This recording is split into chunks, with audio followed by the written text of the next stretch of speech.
my god, is this what Gamer Juice does?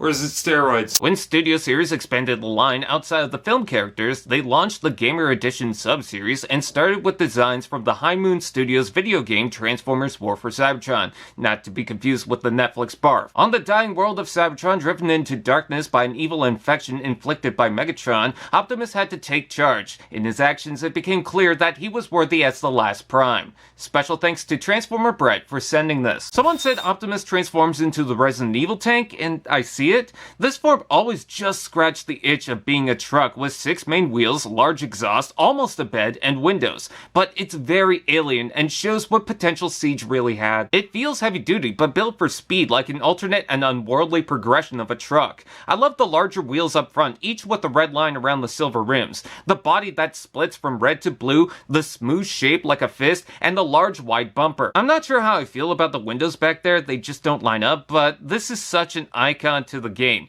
Okay, yes, the fizz are right there. Would be nice to get the bumper, but this is so tucked in and so minor in person that I just don't care. I'm more worried about the stress mark. Admittedly, it feels weird. With the large parts, empty space, and simpler transformation compared to the original, it feels like the kiddie version, but no, it's just swole. The gun plugs on top, which is fine, but with the open axe, it's a little much. You can't plug the handle onto the side if you'd rather, or you could just do this. Yeet. I wanted to clarify, the quality is there, it just feels different compared to the original, but I love how beefy and true it is to the game's style. Robot mode. Is this what Epic Gamer Juice does to a person? This game-infused Optimus Prime isn't exactly a tall Voyager, but his mass certainly makes up for it. I still like the original, but this seems much closer to the game model, especially with the boxy shoulders. The deluxe did gaslight me into thinking the legs should be longer, but I actually love how blocky they are. I love the gun holster hips, the sculpted abs, broad chest, and though it needs more pink for the lights, they do glow in the black light. I won't show it because, well,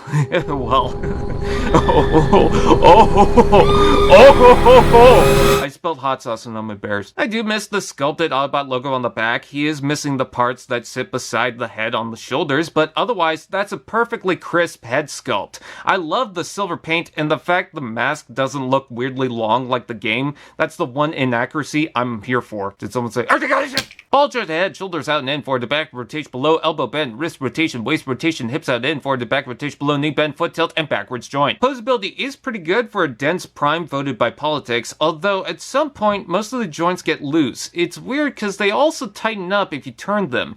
If you pull the sides of the torso, you can bring the arms in. Let's take a look at the accessories. Optimus Prime includes the rifle that's meant to replace the arm like the game. I love how large it is. You can spot the iconic ion cannon components, and it uses blast effects. This also means you can swap with other gamer gear, so I could probably do the comic Megatron arm thing. As for the fist, plug it on the back and we could play rock, paper, ass. Or use a handle part to make a power punch. Then there's the axe that splits into 3 parts, which you can use to insert Prime's hand midway. You can open the axe for a different take, but there's 2 issues. The handguard limits the rotation, and while the sculpt is good, the color that's supposed to be a burning fade looks like the transition of a moldy peach. Last but not least, inside the chest is the iconic matrix of leadership, which can be taken out. As much as I continue to love the original deluxe class Optimus Prime with the transformation, most of the sculpt work, and paint, I can't deny that I was also open for a figure with slight changes, like a simpler transformation and slightly larger size. God, remember when the first War for Cybertron Bumblebee was way too big?